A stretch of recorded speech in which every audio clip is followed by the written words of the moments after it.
Hoje nós vamos falar de um tema um pouco sobre a questão do orgulho, né? Como é que Deus vê esse tipo de comportamento, né?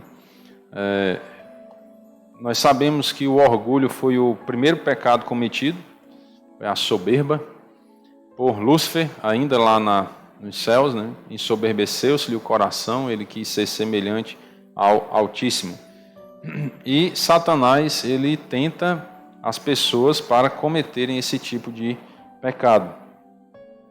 Como é o pecado, podemos dizer, o pecado dele, né, do diabo, que é o orgulho, foi o que ele caiu, ele quer também derrubar os outros. E nós precisamos constantemente estar nos vigiando para não nos ensoberbecermos, para não nos orgulharmos. E um texto bem interessante para observarmos é 1 Coríntios capítulo 4. 1 Coríntios capítulo 4, a partir do versículo 1, diz assim a palavra de Deus: Assim, pois, importa que os homens nos considerem como ministros de Cristo e despenseiros dos mistérios de Deus. Ora, além disso, o que se requer dos despenseiros é que cada um deles seja encontrado fiel. Então, o que Deus, espera dos despenseiros é a fidelidade. Precisamos ser fiéis a Deus. Todavia, a mim muito pouco se me dá de ser julgado por vós ou por tribunal humano. Nem eu tampouco julgo a mim mesmo, porque de nada me argue a consciência. Contudo, nem por isso me dou por justificado, pois quem me julga é o Senhor. Portanto, nada julgueis antes do tempo, até que venha o Senhor, o qual não somente trará à plena luz as coisas ocultas das trevas, mas também manifestará os desígnios dos corações. E então cada um receberá o seu louvor da parte de Deus. Observe nesse versículo 5 que Deus ele vai manifestar os desígnios do coração, vai trazer à plena luz as coisas ocultas. Então Deus sabe de tudo o que se passa no nosso interior. Não adianta nós querermos bancar de bonzinho para os outros, se na verdade nós não somos bons perante Deus. Na verdade, bom é só um, que é Deus, né? O próprio Senhor Jesus Cristo diz isso. Quando eu falo assim que nós temos que ser bons diante de Deus, Deus vê o nosso interior, no nosso interior, o desejo de servir a Deus a cada dia mais, de nos consagrar a Deus cada dia mais. É isso que temos que clamar ao Senhor, porque se nós não clamarmos a Deus, se nós não implorarmos a Ele por socorro, irmãos, nós cairemos. Todos nós somos pecadores, todos nós somos fracos, e nós precisamos da ajuda de Deus todos os dias. Todos os dias. Não é só no domingo quando eu vou à igreja, são todos os dias. De segunda a segunda, 24 horas por dia nós precisamos de Deus. Até para combater os nossos pensamentos que não agradam a Ele. Então nós precisamos da ajuda de Deus a todo instante. Por isso não podemos nos orgulhar de nada que nós temos ou que nós fazemos. Por quê? Nada é nosso. Tudo foi Deus que nos deu. Nós não temos poder, irmãos, para mudar. Vou usar essa expressão, né? Quase nada na nossa vida. Nós não temos poder. Nós só mudamos aquilo que Deus permite que seja mudado. Você pode mudar a cor do seu cabelo? Aí as mulheres, posso, eu vou lá pintar, né? Mas na raiz, que cor é? A gente só muda o exterior, né? A gente pinta por fora. Não estou dizendo que a mulher não pode pintar cabelo, não, viu? Só dando um exemplo, né? Vou dar outros exemplos também. Você pinta por fora, aí você observa, quando começa a crescer o cabelo de novo, aí você vê a diferença, né? Que o original está ali ainda. Certo? Você não consegue mudar. Você consegue, vamos dizer assim, maquiar, né? Mas mudar não. A cor do seu cabelo vai ser aquele ali. E aí, ao passar do tempo, o cabelo começa a mudar de cor. Para quem tem cabelo, né? Para quem não tem como nem mudar de cor, né? Vai mudando de cor. Nós não temos poder para parar isso. A gente fica maquiando, né? Pinta e tal, e aquele negócio, mas vai nascer de novo na cor original, aquela que Deus quer que seja. Cabelo, né? Para quem não tem, cabelo cai e às vezes a gente fica pelejando, né? Usa shampoo, faz não sei o que e tal, e não tem jeito. É como Deus quer que seja. Vamos fazer um implante e tal, mas já é algo superficial. Não é mais natural como era antes. Então você observa que nós somos tão fracos que muitas coisas nós não podemos nem fazer. Você pode aumentar um ano da sua vida? Na hora que você está doente, você diz assim, eu determino que eu vou ficar curado agora. Será que você tem poder para isso? Então isso mostra, irmãos, a nossa fraqueza, a nossa pequenez. Por isso que nós não podemos nos orgulhar por nada. E às vezes, né, a sociedade prega isso, que quanto mais poder aquisitivo, mais dinheiro a pessoa tem, mais orgulhosa ela pode ser.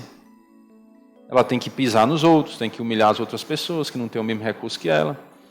E por aí vai. É o que a sociedade anda pregando por aí. Não estou dizendo que são todas as pessoas que defendem isso. Estou generalizando, não. Mas algumas pessoas pensam assim. Acham que porque tem dinheiro, pode humilhar quem não tem. E quem lhe deu o dinheiro? Como você conseguiu esse dinheiro? Se você parar para pensar, você só tem esse dinheiro que tem porque Deus quis te dar. Mesmo que você pense assim, não, irmão, mas eu trabalhei muito para isso. Certo. Quem te deu o trabalho? A oportunidade? Quem te deu a saúde para trabalhar? Porque enquanto você está trabalhando, muitas pessoas estão nos leitos de hospitais, na UTI, que não sabem nem que está vivo. Outros estão morrendo. Então quem te dá a vida, né? A habilidade, a inteligência, a saúde? Deus. Então nada do que nós temos é nosso, na verdade. Tudo é dele. E nós, como crentes, principalmente devemos entender isso, para não nos orgulharmos por nada. Por nada. Tudo é de Deus, tudo veio dele. E ele sabe o que está realmente no nosso interior. Ele sonda as mentes e os corações. Por isso nós temos que clamar a Deus para sermos transformados de dentro para fora. Não de fora para dentro, mas de dentro para fora. Porque às vezes você começa a ser transformado de fora para dentro e quando chega na carcaça, para, né? E o interior não é transformado, então não adianta nada. Tá? Tem que ser transformado de dentro para fora. Estas coisas, irmãos, apliquei-as figuradamente a mim mesmo e a Apolo, por vossa causa, para que, por nosso exemplo, aprendais isto. Não ultrapasseis o que está escrito. Fique focado na Bíblia. Não vá além dela. Aprenda e cumpra, obedeça, faça o que Deus quer mediante as Escrituras. A fim de que ninguém se ensoberbeça a favor de um em detrimento de outro. Pois quem é que te fez sobressair? Quem foi que te fez sobressair, se destacar? E que tens tu que não tenhas recebido? O que é que você tem que não foi dado a você? Que foi você que recebeu de alguém? O que é que você tem que não foi recebido de outra pessoa? O meu salário. Quem te pagou o salário? O patrão, não foi não? Alguém te pagou. Não, mas eu sou independente, eu não trabalho empregado para ninguém. Eu tenho um comércio, um empreendimento, seja lá o que for, então não trabalho de empregado, né? Quem é que compra a mercadoria? Né? O consumidor tem que comprar para você ter o lucro para ganhar o dinheiro. Recebe de alguém. Você não consegue sobreviver sozinho. Não dá. Precisamos de outras pessoas. Precisamos de outras pessoas. Precisamos respeitar as pessoas, enxergar as pessoas como criação de Deus. Foram feitos à imagem e semelhança de Deus. E aí precisamos respeitar os patrões, os funcionários, os clientes, os fornecedores. Precisamos respeitar as pessoas como ser humano, independentemente da categoria que nós enxergamos. Temos que aprender a viver humildemente, respeitando a todos. Tem pessoas que pensam que porque é um patrão, ele pode humilhar o funcionário dele. Ele pode gritar com o funcionário dele, ele pode, né, fazer o que quiser, porque não é que eu pago. Você paga para ele prestar um serviço, não para servir de escravo, né? Não para aguentar ou suportar humilhação e desaforo. Então, casos e casos, né? E aí, o que eu geralmente aconselho a patrões que estão tendo dificuldade com o funcionário, você chega numa boa e conversa. Olha, o seu serviço, você precisaria fazer isso. Não, eu não quero fazer. Tá bom. Setor pessoal nele. Ele não precisa brigar, não precisa humilhar a pessoa, né? Dá as contas e arruma outro. Numa boa. Respeitar o ser humano. Foram criados à imagem e semelhança de Deus, assim como nós também fomos. Então precisamos viver humildemente, deixar a soberba de lado. Observe o versículo. O que é e que tens tu que não tenhas recebido? Resposta? Nada. Né? Nada eu tenho que eu não tenha recebido de alguém. Ou seja, tudo que eu tenho eu recebi de outra pessoa. E se o recebeste, por que te vanglorias? Como se o não tiveras recebido. Ou seja, há pessoas que agem como se não tivessem recebido de outros. Como se fossem pessoas independentes, que não precisam de outras pessoas. E Deus não concorda com isso. Por isso que está escrito aí. O que você tem, você recebeu de alguém. Por que você fica se vangloriando? Como se não tivesse recebido. Como se não precisasse de outras pessoas. Às vezes eu ensino para os alunos, né, lá na escola, que abram para abrir a mente para outras profissões que não sejam aquelas tradicionais. Geralmente o pai investe no estudo do filho para ele ser o quê? Médico, ou advogado ou engenheiro, não era assim? Tem que ser doutor, né? Tem que ser doutor. E aí eu digo para os meninos, tem outras profissões que dá mais dinheiro. Professor? Aí eles ficam, regala o zoião, né? Tem. E que você trabalha menos ainda. Né? Só que eles não sabem. Porque os pais ensinam que só essas profissões é que são boas. Que tem aquele status social, né? Meu filho é doutor, né? Ou médico, ou advogado. Nada contra, certo? Nada contra. Eu incentivo os meninos a... Você quer a medicina? Faça. Depois monte um empreendimento. Monte um consultório e contrate outros médicos para trabalhar com você. Você vai dar oportunidade para outras pessoas que não têm experiência, depois de você já ter adquirido experiência no ramo. Dê oportunidades aos outros. Então, nada contra. Só que, preste atenção. Você já pensou se todos só se formassem em medicina, advocacia ou engenharia? Será que a roda giraria, né? O mundo funcionaria? Você ia morar onde se não tem pedreiro? Quem ia colher o lixo? Que é muito importante, é uma função muito importante. E às vezes nós não valorizamos os garis, né? Viva um mês sem fazer coleta de lixo. Um mês. Para você ver. A humanidade se acaba. Começa a ir ao fim. Porque a contaminação das bactérias, do lixo e tal, vai contaminar as pessoas e vão morrer. E aí você observa as pequenas profissões, entre aspas, porque não tem a mesma valorização de outras, financeiramente falando, não são reconhecidas, não são nem respeitadas. Mas as pessoas tratam os garis como se fosse um bicho do mato. O gari está ali no caminhão coletando o lixo, aí o caba vem, bebê, né? O gari tem que sair do meio para ele passar. Cara, ele está fazendo um favor para ti, que ele está coletando o lixo. Que tu não quer ir lá no lixão colocar. Só quer botar no baldinho ali na calçada e quer que o caba leve. E aí nem respeita a profissão do rapaz, da pessoa que está lá trabalhando. Então você observa que, estou dando alguns exemplos assim, irmãos, não estou criticando ninguém, certo? Estou falando mal de ninguém, até porque eu não sei se alguém aqui já fez isso, então não tenho nada a ver com a vida pessoal, né, nesse sentido. De criticar e de julgar, quem sou eu para estar julgando ninguém. Não sou juiz e nem Deus. Mas estou assim dando alguns exemplos para que a gente possa abrir os olhos, que às vezes nós faltamos com respeito com as pessoas e nem percebemos. Só pela força do hábito ou porque a gente viu alguém fazendo e acha que é normal fazer porque todo mundo faz. E nós como crentes temos que ser diferentes, santos. Não é assim que a Bíblia diz? Sede santos porque Deus, né, é santo. Santo é separado. Tem que ser separado do mundo. Ele não pode agir conforme os rudimentos do mundo. Então é algo diferente. O crente ele tem que ser diferente. Respeita o gari, espera ele coletar o lixo. A não ser que você esteja para morrer, né? Ou levando algum doente numa ambulância aí. Mas se não for, tem calma. Respeita a profissão do outro. Então são comportamentos que nós podemos dar um testemunho, agindo diferente da maioria.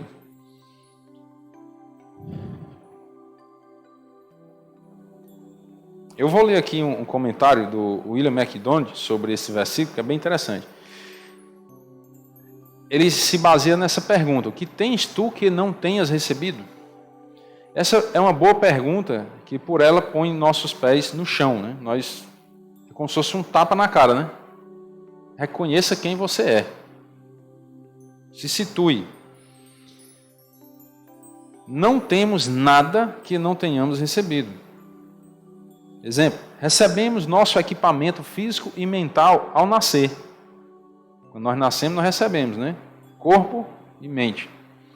Nossa aparência e capacidade intelectual estão muito além do nosso controle para serem motivo de orgulho. Observação, né? Interessante. A nossa aparência, nossa beleza e a capacidade intelectual. Quem te deu? Deus. Você vai se gloriar disso por quê? Não foi você que fez? Entendeu? Foi Deus quem te deu. Então, se você é muito inteligente, respeite aqueles que não têm a mesma capacidade intelectual que você. Não vá menosprezar os outros. Porque aquilo não veio de você. Foi Deus quem quis te dar. Se você acha que tem uma bela aparência, não se glorie disso. Não humilhe outras pessoas que não têm a mesma aparência que você. Porque não foi você que se deu essa aparência.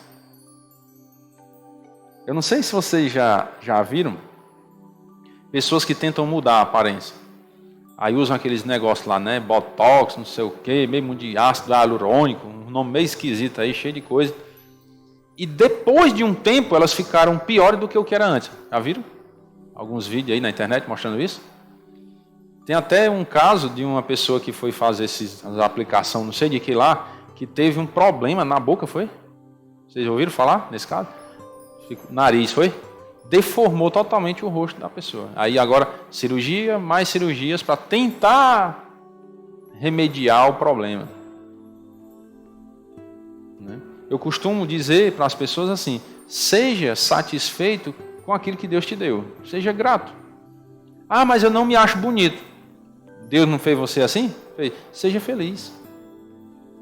Que a Bíblia diz: o coração alegre aformoseia o rosto. Quer ser bonito? Seja alegre. Como é que você é alegre? Buscando a Deus, porque Deus é a fonte da felicidade. Então, às vezes, a pessoa não é nem tão belo, mas como é feliz, é alegre, uma pessoa sorridente, feliz com a vida. Fulano tá bem engraçadinho, né? E tem a sua beleza. O nosso problema é porque a gente olha para os outros, para basear a nossa vida. Nós temos que olhar para Deus, para o Senhor Jesus Cristo, para a palavra dele. Se ele disse o coração alegre formoseia o rosto, não precisa nem botar botox. É só eu sorrir, não é não? Procure alegria e felicidade. Não nada contra quem usa botox, certo? Nada contra. Quer usar, use, tá bom? Não estou criticando, estou tentando abrir a mente, né? Porque às vezes a gente pensa que a beleza está no botox, e não está, irmão. A beleza está no seu espírito vivificante. Vem de lá a sua beleza. É você entender que Deus fez cada ser humano diferente. Dentre bilhões de pessoas no mundo, nenhum igual ao outro. Pode ser bem parecido, mas não são totalmente iguais. Isso reflete a grandeza de Deus. Então por que eu vou tentar fazer cirurgia, não sei o que, para eu me parecer com fulano? Se Deus quisesse que eu me parecesse com fulano, ele teria feito igual ao fulano, teria não? Então, tenho que me conformar da forma que Deus me fez e ser feliz por isso. Ah, mas porque fulano me chamou de feio, o problema é dele, não é meu não. Vai reclamar com Deus, Foi Deus que me fez assim. Entendeu?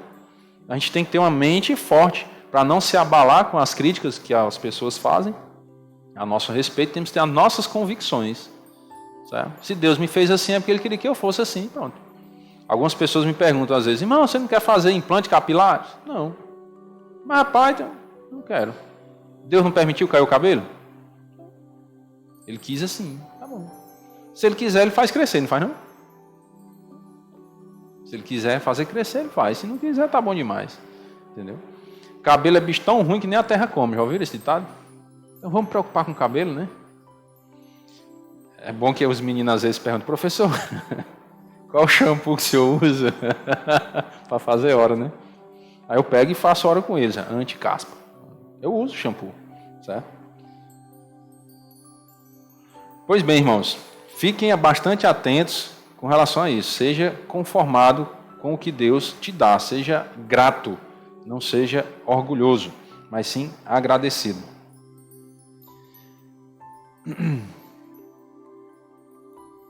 Tudo o que sabemos é resultado da nossa educação, né? Outros exemplos de coisas que recebemos. Outros derramaram informações em nossas mentes. Muitas vezes, quando pensamos que temos uma ideia original, a última coca do deserto eu descobri, encontramos em um livro que lemos há 20 anos atrás.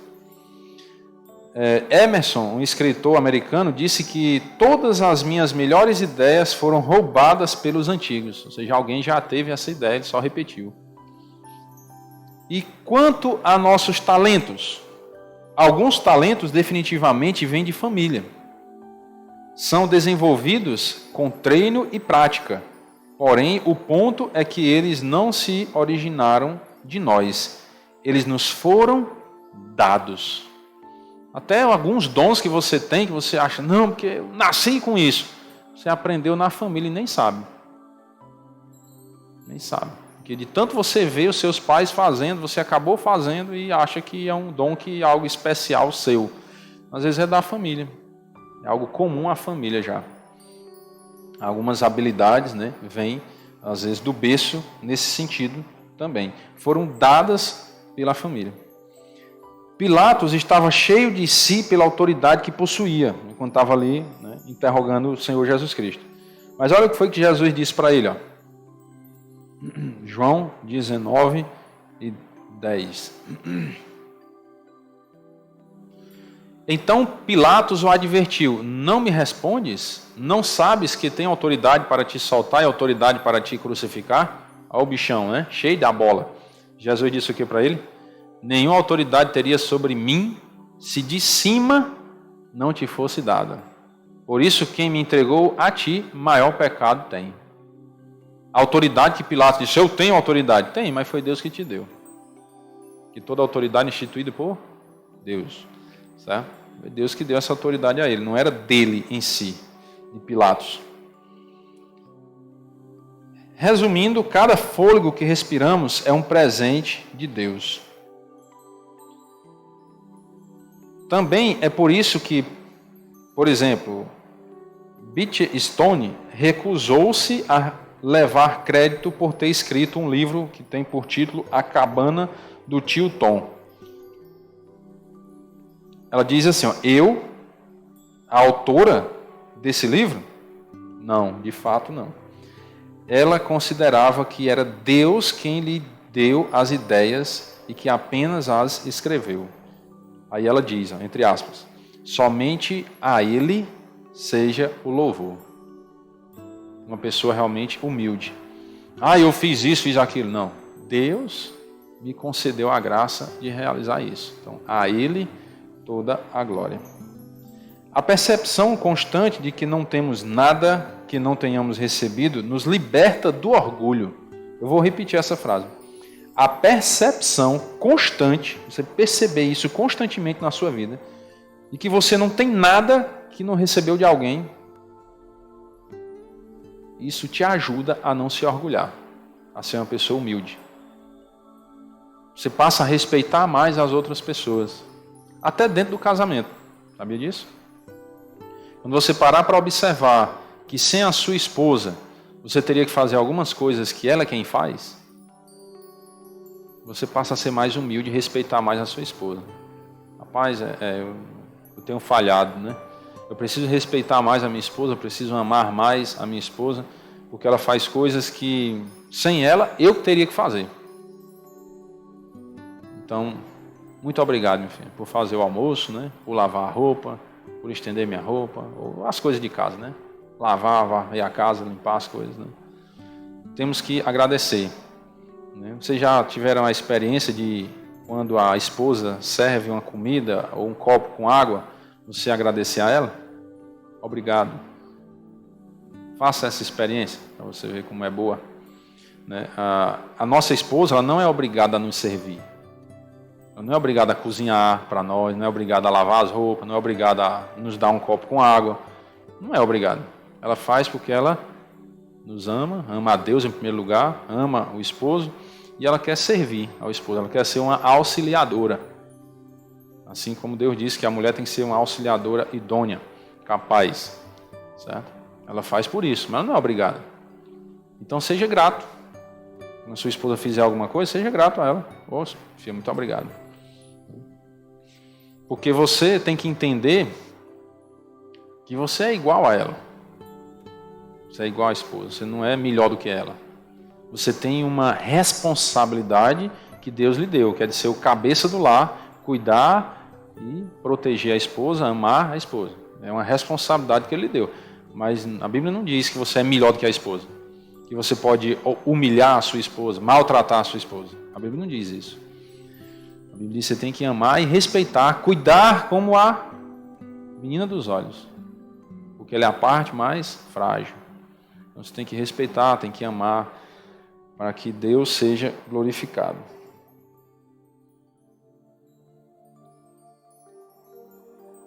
Observa o que diz Jeremias, capítulo 9, verso 23. Assim diz o Senhor: não se glorie o sábio na sua sabedoria, nem o forte na sua força, nem o rico nas suas riquezas. Mas o que se gloriar, glorie-se nisto. Opa, então eu posso me gloriar de alguma coisa? Pode. Mas em nenhuma dessas que foram citadas antes. Ó. A sua sabedoria, a sua força e nem a sua riqueza. Em que é que você pode se gloriar? Olha o que é que diz o texto. Em conhecer a Deus, né? Em me conhecer a Deus que está falando, né? Então, em conhecer a Deus, saber que Ele é o Senhor, que eu sou o Senhor, né? Que Deus é o Senhor, e faço misericórdia, juízo e justiça na terra. É nisso que você tem que se gloriar. Em conhecer o Senhor, em conhecer a Deus. Mas não é se gloriar diante das pessoas que não conhecem. Não é nesse sentido. Ah, eu conheço a Deus, eu vou para o céu, você vai para o inferno, maldito, né? Não, não é isso. É se gloriar no sentido de você glorificar a Deus por ter derramado a graça dele sobre a sua vida. E aí você ser grato a Deus pela salvação que Ele lhe deu. Porque destas coisas me agrado, diz o Senhor. Então, quando você conhece, né, reconhecendo que o Senhor é Deus e que Ele faz misericórdia, juízo e justiça na terra, Deus se agrada disso. Então, Deus não está preocupado, porque você é muito inteligente, Deus vai se agradar da sua inteligência, da sua força e da sua riqueza. Não. Deus vai se agradar do seu temor a Ele. É disso que Ele se agrada. E é isso que nós temos que buscar a cada dia. Vamos observar alguns versículos para concluir, que falam também sobre a soberba, o orgulho. Provérbios 16, 18 e o 19 diz: a soberba precede a ruína, e a altivez de espírito, a queda. Ou seja, precede a queda. Preceder significa vir antes, né? A soberba vem antes da ruína. E a altivez de espírito, que é a mesma coisa, né? Soberba, orgulho, vem antes da queda. A ruína e a queda de uma pessoa geralmente vem depois, né, do orgulho. A pessoa se orgulha primeiro, depois queda. Nós estávamos até comentando ontem, né, um caso que aconteceu num lugar, não vou dizer que alguém pode conhecer a pessoa, né, que a pessoa era um grande empreendedor na localidade e não queria que os outros crescessem. tinha pontos para alugar para as pessoas, aí quando as pessoas alugavam, que começavam a crescer, ele tomava o ponto. Tomava no sentido de dizer, não quero mais alugar para você não, pode sair. Mas por quê? Não, porque eu não quero mais. Pode sair, não quero mais alugar para você não. Porque via que a pessoa estava crescendo. Não queria ver os outros crescer. E aí eu perguntei para o rapaz que estava contando a história, e onde é que esse homem está hoje? Cadê os grandes empreendimentos dele, já que ele era tão, né? Não tem mais. Acabou tudo. A soberba precede a ruína, e a altivez de espírito precede a queda. Então, se você não quer a ruína nem a queda na sua vida, seja humilde. Se você for orgulhoso, soberbo, você vai cair. Não é eu que estou dizendo, não. Quem é que está dizendo? Deixa alguma dúvida aí? A soberba talvez, pode ser que preceda a ruína. Está dizendo aí? Talvez, pode ser? Não. É certo, precede. É indicativo, não é subjuntivo, né? Não tem dúvida, não. Quer ir para a ruína e a queda, seja orgulhoso. Aí você vai para a ruína e vai cair. Melhor é ser humilde de espírito com os humildes do que repartir o despojo com os soberbos. Por quê? Porque a soberba depois você vai para a ruína sempre. Então, é melhor você ser humilde com os humildes do que você estar ali com os soberbos. Porque se você conviver entre os soberbos, você vai acabar caindo na soberba. Estou dizendo que você tem que olhar os soberbos, fugir deles, né? Como o diabo foge da cruz, não. É no sentido de você ter cuidado para não ser influenciado pelos soberbos. Porque aí você vai para a ruína e vai para a queda um dia. Tiago, capítulo 4, verso 6, diz: antes ele dá maior graça, pelo que diz, Deus resiste aos soberbos, mas dá graça aos humildes. Então, aos soberbos ele resiste, né? Vamos dizer assim, ele castiga, né? Mas aos humildes ele dá o favor que ele não merece. O favor que eles não merecem, né? Que os humildes não merecem, Deus dá. Ele dá graça, que é o favor imerecido. Se você quer receber graça de Deus, seja humilde, não seja soberbo, porque Deus resiste aos soberbos. Provérbios 29 e 23. A soberba do homem faz o que com ele? O abaterá. Quando você escuta a palavra abate, você lembra de quê? Morte. Fim. Não é não? Ah, bora abater um boi ali. O que é? Abater o boi é o quê? Morrer. É o fim dele. Não é não? A soberba do homem é o seu fim. Poderíamos dizer assim, né? A soberba do homem é o seu fim. Mas o humilde de espírito obterá honra. Olha como é diferente. Morte, né? Fim para honra. E aí, irmãos, a vida é feita de escolha. Você observa que existem os dois caminhos. As duas opções. O orgulho e a humildade. A soberba e a humildade. Você escolhe. Em que caminho você quer andar? Se é no caminho da soberba ou no caminho da humildade. Mas Deus não engana ninguém. Ele diz qual é o fim disso. O fim de quem é soberbo é a morte, é o fim, é o abatimento. E o fim do humilde é honra. É você ser honrado. A última referência, Isaías 2 e 17. A arrogância do homem será abatida. Vale a pena ser orgulhoso? Não, porque um dia você vai, aí o orgulho vai acabar. Então não vale a pena, porque um dia vai acabar. E a sua altivez será humilhada. Só o Senhor será exaltado naquele dia. Então, irmãos, que nós possamos clamar a Deus, para ter muito cuidado com a arrogância, o orgulho e a soberba, porque é o pecado do diabo. Para ser bem direto, né? Quando nós agimos de maneira orgulhosa e soberba, nós estamos agindo como o diabo agiu. Assim como a gente diz assim, o diabo é o pai da mentira, né? Satanás é o pai da mentira. Quando você mente, você está fazendo a vontade do diabo.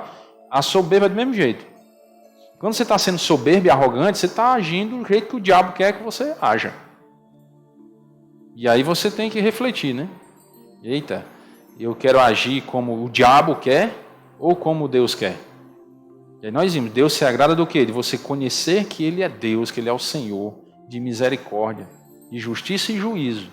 É disso que Deus se agrada, não de nós sermos orgulhosos, arrogantes. Então, oremos a Deus, clamemos a Ele para que a vontade dEle seja feita na nossa vida, para que Ele seja glorificado em nós. Amém? Vamos orar. Senhor nosso Deus e Pai querido, muito obrigado pela bondade do Senhor sobre nós. Pedimos perdão, Pai, por todos os nossos pecados. Sabemos que somos fracos, pecadores, mas confiamos na Tua justiça, na Tua misericórdia sobre as nossas vidas. Pedimos ao Pai as bênçãos do Senhor sobre o restante dessa noite, Tua proteção, Teu cuidado.